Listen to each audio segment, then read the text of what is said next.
violence and other kind of violence. Get away! I could be at work, at school, in my car, and I can still get shot by the police. But I can get shot anywhere. So it is what it is.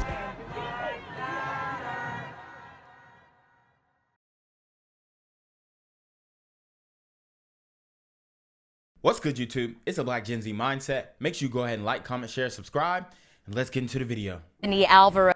I spoke with Anthony Alvarez's mother just a few moments ago, Cheryl, and she said that hearing the Chicago Police Board's decision brought back memories that no mother wishes to relive.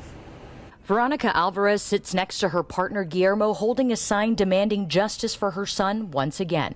Eso me molesta. Her partner translating for the devastated mother, "I'm bothered and angry by the decision." Tonight, the Chicago Police Board denied COPA's recommendation to fire Officer Evan Solano, who shot and killed her 22-year-old son, Anthony, during a foot chase in Portage Park in March of 2021. And he was armed, okay? Don't forget that he was armed, because they're trying to act like it was just an unarmed guy. Look, these burrito gremlins are on demon time. Body cam video shows a weapon dropping from the young father's hand as he is shot by Solano. It is my opinion that the superintendent met the burden of overcoming the chief administrator's recommendations for discipline. In a summary of opinion from the board, they called Officer Solano's use of force against Alvarez objectively reasonable based off the circumstances. Instead of firing the officer, they called a 20-day employment suspension proposed by Superintendent David Brown, quote, more reasonable. And I mean, I think you probably need to take some type of leave, obviously paid, but I mean, get them back out there, man, because these streets are wild. And I mean, these dudes they're doing it to themselves. They out here terrorizing people. So, you know, it suits you that you get justice by way of the cell or by the gun. It doesn't matter. But if you out here doing these types of activities, then you definitely need to be held accountable. Tonight, COPA's chief administrator responding to the board's decision. Yes, Anthony Alvarez was armed with a gun, but department policy does not permit officers to use deadly force on a subject who flees with a firearm, absent an imminent threat, which COPA found Mr. Alvarez did not pose. She said she feels bad to hear it's not going to be justice for Anthony.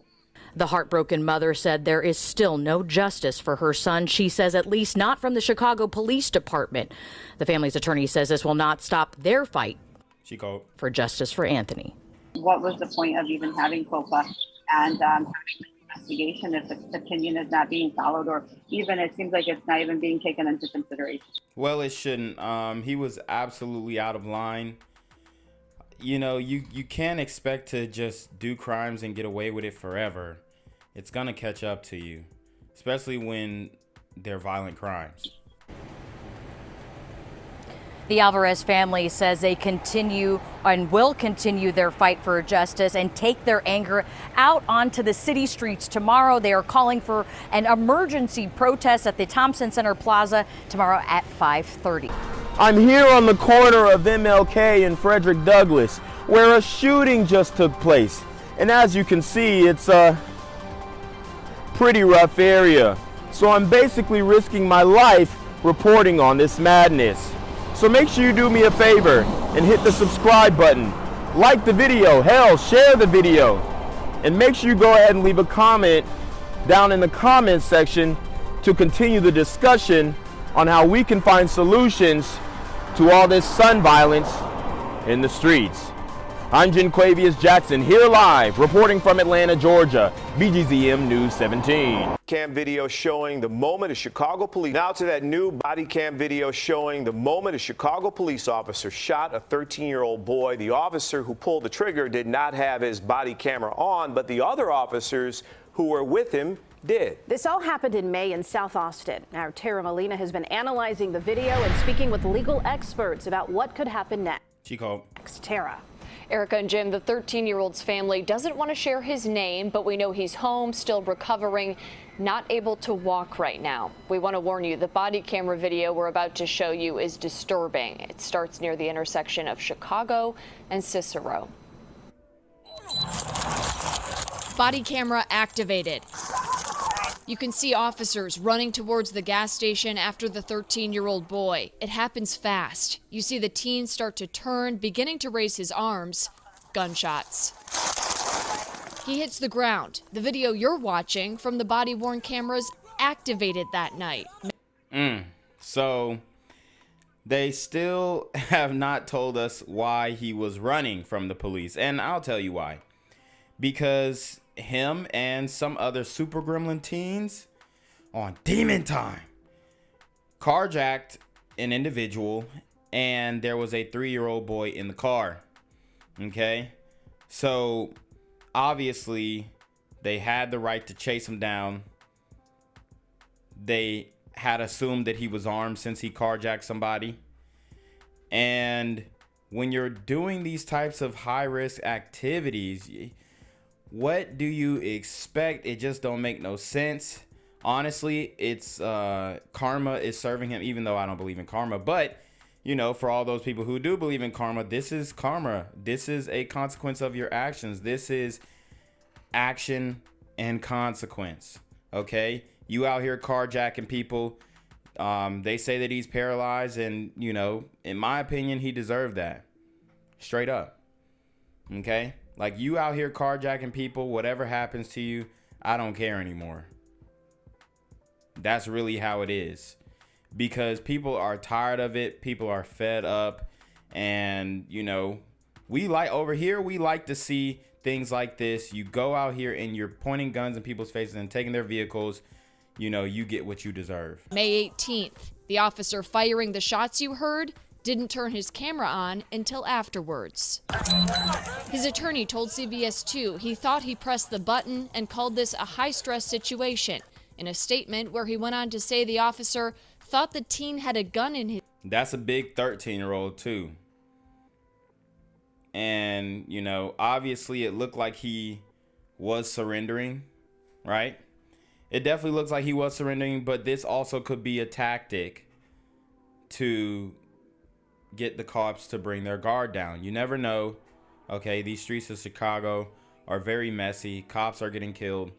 So the best way to prevent getting shot and killed by a cop is to not involve yourself in these high-risk, violent criminal activities. His hands as he turned around. It was a cell phone. The 13-year-old's family attorney, Andrew M. Stroth, said he was putting his hands into the air. And that's what the lawsuit filed against the city details, claiming he was unarmed, obeying commands, and still shot in the back. He heard a command to put his hands up. He was not obeying commands. He tried to get away. He ran, and then he saw it was too late. And then that's when you turn your body awkwardly. And I mean, bruh, I just say drop to the floor, get on the ground, and put your hands behind your back, straight up. Young boy put his hands up and without cause or provocation was shot in the back by the officer. And that young man sustained serious life-changing injuries as of this. As he deserved those injuries. Honestly, I mean, do we feel bad for him since he was carjacking people? Do we feel bad that you got shot by the police? No. Well, at least I don't, because I'm not losing no sleep over this, because you're out here putting yourself in a position where you're harming other people.